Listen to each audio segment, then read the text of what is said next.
বিভিন্ন ধৰণৰ সমস্যাবোৰক লৈ বা যিবোৰ কিছুমান নাই তেওঁ আছে নিচিনা তেনেকুৱাই লাগিছে। আৰু মই গানৰ যোগেদি গোটেই অসমীয়া সমাজ এয়া ৰাজীৱ শদিয়াৰ পত্নীয়ে তেখেতৰ নিজৰ স্বামীৰ কাৰণে কিমান কি কষ্ট কৰিছিলে আৰু লগতে মানে ৰাজীৱ শদিয়াৰ বিষয়ে নিজৰ স্বামীৰ বিষয়ে কিমান এটা ভাল কথা কৈছে আপোনালোকে চাওকচোন বাৰু। আৰু মানে ৰাজীৱ শদিয়া যে এনে এজন মানে আমাৰ গণশিল্পী আছিলে, যিজন গণশিল্পী আমাৰ মাজৰ পৰা গুচি গ'ল আৰু তেখেতে য'তেই আছে ত'তেই মানে তেখেতে শান্তিত থাকক, সুখত থাকক, আমি এয়াই কামনা কৰিছোঁ। অসমীয়া জাতিটোক কিছুমান কথাত জাগ্ৰত কৰিবলৈ চেষ্টা কৰিছিলে, সকীয়াই দিব চেষ্টা কৰিছিলে অসমৰ বিভিন্ন ধৰণৰ সমস্যাবোৰক লৈ বা যিবোৰ কিছুমান অপসংস্কৃতি, অন্ধবিশ্বাস আৰু বিভিন্ন ধৰণৰ যিবোৰ সাম্প্ৰতিক সময়ত যিবোৰ হৈ থাকে অসমত, সেইখিনিক লৈ তেওঁ তাৰমানে চিন্তাত পৰে। মই যিমানখিনি তেওঁৰ লগত যিহেতু মই থাকোঁ, ইমান বছৰে থাকি আহিছোঁ একেলগে, আমি মোৰ ল'ৰাটো মই আৰু তেখেতে থাকোঁ, তেখেতৰ আটাইতকৈ ওচৰৰ পৰা ময়ে পাইছোঁ। তেখেতে মানে পৰিয়ালটোৰ পিছতে, আমাৰ ফেমিলিটোৰ পিছতে নিজৰ কথা চিন্তা নকৰি মানে জাতিটোৰ কথা চিন্তা কৰে। অসমীয়া সেই শেষতো সেই অসমীয়াৰ গীত গায়ে তেখেতে মেলানি মাগিছে, হয়, স্বৰ্গগামী হৈছে বুলি কয়। আৰু গীতৰ মাজেদিয়ে তেখেতে গ'ল। তেখেতৰ সেইটো পৰম সৌভাগ্য বুলি সকলোৱে কৈছে আৰু ময়ো ভাবোঁ। গান গাই ভাল পায় মানুহ, যিহেতু মোতকৈ প্ৰথম চাগে তেওঁ গানকেই ভাল পায়। আৰু সেয়াই ইমান ৰাইজ আহিছে এতিয়া এই অসমৰ পৰা ইমূৰৰ পৰা সিমূৰলৈ বহুত ৰাইজ আহিছে, বিভিন্নজন আহিছে, সেইখিনি মোৰ বাবে সাহস হৈ পৰিছে এতিয়া। মই সেইকাৰণে মানে তেখেতৰ অনুপস্থিতিটো অনুভৱ কৰা নাই, তেওঁ আছে নিচিনা তেনেকুৱাই লাগিছে। আৰু মই তেওঁ ইমান আড়ম্বৰপূৰ্ণ মানে জীৱন এটা, তেওঁ লাক্সাৰিয়াছ লাইফ এটা বিচৰা নাছিলে কেতিয়াও। কৰোঁ বুলি ভাবিলে হয়তো বহুখিনিয়ে কিবা কৰিব পাৰিলে হয় জীৱিত অৱস্থাত। আমি সেই পৰিয়ালটো তেনেকেই আৰু চলি আছিলোঁ সুন্দৰভাৱে, কোনো ধৰণৰ অভাৱ অনাটন নোহোৱাকৈ। হয়, কিছুমান ক্ষেত্ৰত কিবা কিবি হয়, কিন্তু মানে এনেকুৱা নহয় যে আমি খুব আৰু অভাৱ অনাটনৰ মাজেদিহে জীৱনটো চলাই আছিলোঁ ইমান বছৰে, তেনেকুৱা নহয় ঠিক। আৰু তেখেতে যিহেতু গানৰ মাধ্যমেৰে তেওঁ অসমীয়া জাতিটোক মানে সজাগ কৰিবলৈ চেষ্টা কৰে। অকল তেখেতৰ গানখিনি অকল শুনিলে বা মুখস্থ কৰি থ'লে নহ'ব, তেখেতে কি ক'ব বিচাৰিছে গীতৰ মাধ্যমেৰে সেইটো আচলতে বুজাটো মই বিচাৰোঁ। আৰু ৰাইজে সদায় তেখেতক তেখেতৰ মানে যিখিনি গান কৰিলে তেখেতে ইমান বছৰে, সেই গানখিনিয়ে সফলতা লাভ কৰিব বুলি ভাবোঁ। অতিকৈ হৃদয়স্পৰ্শী আৰু সমোপযোগী কথা কৈছে প্ৰয়াত বিপ্লৱী গণশিল্পী ৰাজীৱ শদিয়াদেৱৰ পত্নীগৰাকীয়ে। প্ৰয়াত গণশিল্পীগৰাকীৰ পত্নী আৰু পুত্ৰৰ লগতে পৰিয়ালৰ সকলোৰে ব্যৱহাৰ অতি ভদ্ৰ আৰু বহল মনৰ চিন্তাৰ পৰিচায়ক। তেওঁলোকৰ দৃষ্টিভংগী উদাৰ আৰু বহল চিন্তাৰ পৰিচায়ক। তেওঁৰ আত্মাৰ সদ্গতি কামনা কৰাৰ লগতে পৰিয়ালৰ সকলোৰে সুস্বাস্থ্য আৰু মংগল কামনা কৰিলোঁ। ভগৱানে সকলোকে কুশলে ৰাখক, তাৰেই প্ৰাৰ্থনা কৰিছোঁ। ৰাজীৱ শদিয়া এগৰাকী নিষ্ঠাবান অসম প্ৰেমী, লগতে প্ৰকৃত অসমীয়া শিল্পী আছিল, যে সেয়া ডিব্ৰুগড় জিলাৰ শিল্পী সমাজেই নহওক কিংবা সচেতন সমাজেই হওক, কোনেও তেওঁৰ বিষয়ে গুৰুত্ব নিদিয়াটো অতি দুৰ্ভাগ্যজনক। অসমৰ প্ৰয়াত বিপ্লৱী গণশিল্পী ৰাজীৱ শদিয়াৰ চিৰশান্তি কামনা কৰি ভগৱন্ত প্ৰভুৰ শ্ৰীচৰণত প্ৰাৰ্থনা জনাই তেওঁৰ পৰিয়াল আৰু তেওঁৰ পত্নী যেন সুখেৰে অতিবাহিত কৰিব পাৰে, তাৰ বাবে কামনা কৰিছোঁ, ভগৱানৰ ওচৰত প্ৰাৰ্থনা জনাইছোঁ। অসমৰ বিপ্লৱী গণশিল্পী প্ৰয়াত ৰাজীৱ শদিয়াদেৱৰ পত্নীয়ে যিকেইটা কথা কৈ গ'ল, সেইকেইটা কথা শুনি বহুতেই ভাল লাগিল। সাহসেৰে আগবাঢ়ি যাওক আমাৰ বাইদেউ, দুখ কৰি নাথাকিব।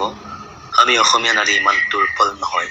মূলা গাভৰু আইদেৱে যেনেদৰে স্বামী পুত্ৰক হেৰুৱাইও অলপো পিছলৈ ঘূৰি যোৱা নাছিল, সাহসেৰে যুঁজি গৈছিল নিজৰ দেশ, ৰাজ্য আৰু প্ৰজাৰ শান্তিৰ বাবে। গতিকে আহক, ওলাই আহক আইদেউ, বিধৱা বুলি নিজকে চাৰিবেৰৰ মাজত আবদ্ধ কৰি নাৰাখিব। বীৰাংগনাৰ দৰে সাহসেৰে যুঁজি যাওক, যুঁজি জন্মভূমিৰ বাবে যুঁজ দিয়ক, তাৰেই কামনাৰে জয় আই অসম। আৰু আমাৰ সমগ্ৰ অসমৰ কাৰণে ৰাজীৱ শদিয়া কিমান এজন মানে সম্পদ আছিলে, ৰাজীৱ শদিয়াহে আমাৰ অসমৰ সম্পদ আছিলে। আৰু জুবিন গাৰ্গ আমাৰ অসমৰ সম্পদ নহয়, জুবিন গাৰ্গ আমাৰ মানে অসমখনক অকণমান মানে আনৰ আগত পৰিচয় দিয়া এনেকুৱা এজন মানে শিল্পী নহয়, গায়কহে হয়, কিন্তু শিল্পী আমাৰ ৰাজীৱ শদিয়াহে হয়। আৰু এইফালে আছে মোৰ লগত ৰাজীৱ শদিয়া ককাইদেউ। আৰু যিহেতু আজি হলদী দিৱসৰ যি গীতটি আজি উন্মোচন কৰা হ'ল, সেই গীতটি কণ্ঠদান কৰিছে আমাৰ ৰাজীৱ ককাইদেৱে। ইয়াততো আগতো কেইবাটাও গানতো ককাইদেৱে আমাৰ হলুৰ ওপৰত যিকেইটা গান লিখা আছে তাতে ককাইদেৱে গান গাইছে, সেইকেইটা মই সুধিছোঁ আৰু বহুত ধুনীয়া হৈছে। আমি ইয়াতকৈ আগতে যোৱা বছৰ তাৰ আগতে প্ৰগ্ৰামতো আমি গৈছিলোঁ, খুব ধুনীয়াকৈ আমি সজাই পৰাই তোলা হৈছিলে সেই গীতটো আৰু আজি এই গীতটি আৰু ধুনীয়া আছে বিৰাট ধুনীয়া আছে ককাইদেউ অলপ শুনাব নেকি নিশ্চয় হয় নানা পশু পক্ষীৰ মিলন ভূমি এয়াই আমাৰ বাৰে কুৰি মোৱামৰীয়া ৰণৰ আখৰা থলি শ্ৰী শ্ৰী অষ্টভুজৰ ধৰ্ম খুলি মানুহ আৰু বন্য প্ৰাণীৰ সহবাসৰ ভূমি বাৰে কুৰি হলেও তোমাৰ বিচৰণে আমাৰ গৰিমা দুগুণেই বঢ়ালে খুব ধুনীয়া গীত আমাৰ বিনোদ চুতীয়া ককাইদেৱে লিখিছে মোক গীতটো সুৰ কৰিবলৈ দিলে মই ধুনীয়াকৈ সজাই পৰাই যিমান পাৰোঁ আৰু চেষ্টা কৰিছোঁ ধুনীয়া কৰিবলৈ ষ্টুডিঅ'লৈ নি আমাৰ বিক্ৰম ছাৰকে ধুনীয়াকৈ সংগীতেৰে সজালে নীলাক্ষী নেওগ আহিলে ধুনীয়াকৈ গালে আজি এই পবিত্ৰ মুহূৰ্ত ৰাইজলৈ আগবঢ়াই দিছোঁ আশা কৰিম অসমৰ ৰাইজে মৰমেৰে আঁকোৱালি ল'ব গীতটো ৰাইজেতো আঁকোৱালি ল'বই লাগিব আঁকোৱালি ল'ব আৰু ককাইদেৱে এনেও আমাৰ বিপ্লৱী কণ্ঠ বুলি সকলোৱে জানে আৰু ককাইদেৱে কিমান ধুনীয়া গানবোৰ গাইছে আৰু ককাইদেৱে প্ৰতিটো গানে মোক কিন্তু যেতিয়া শুনো মোৰ নোম থিয় হৈ উঠে ককাইদেউ বেলেগ এটা গীত শুনি এটা বেলেগ এটা গীত ন মই এটা নতুন গীত এটা কৰি আছোঁ এই সুবিধাখন ল'ব বিচাৰিছোঁ দেই একো নাই ভাল কথা নতুন গীত এটা নতুন গান কি নতুন গীত এটা কৰি আছোঁ বৰ্তমান সময়ৰ গান বুলি দিছোঁ সময়ৰ গান গীতটো এনেকুৱা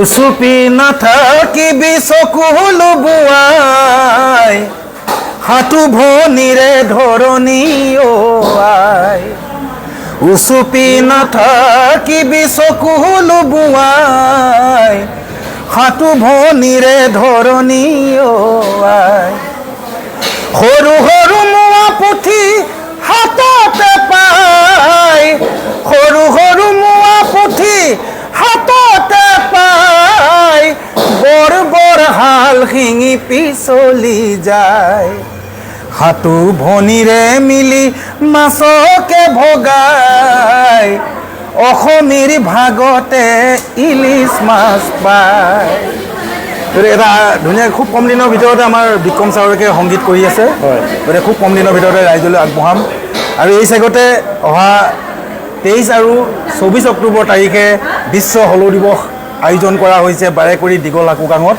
সকলোৱে আহক লগ পাম সকলোকে হয় আমি সকলোৱে লগ পাম আৰু 23 আৰু 24 তাৰিখে আমি আহিব লাগিব আৰু হলৌ দিৱস উদযাপন কৰিব লাগিব আৰু পৰ্যটনথলী আৰু আগবঢ়াব লাগিব তেতিয়াহে আমাৰ দেশখন ৰাজ্যখন আৰু আমাৰ নিজৰ ডিষ্ট্ৰিক্টখন বা আমাৰ নিজৰ গাঁওখন আৰু আগবাঢ়িব নে কি ককাইদেউ নিশ্চয় নিশ্চয় হয় ধন্যবাদ আজি ইয়াতে সামৰিছোঁ ভাল লাগিছে আৰু ককাইদেউক আৰু লগ পাম এনেকুৱাকৈ নিশ্চয় নমস্কাৰ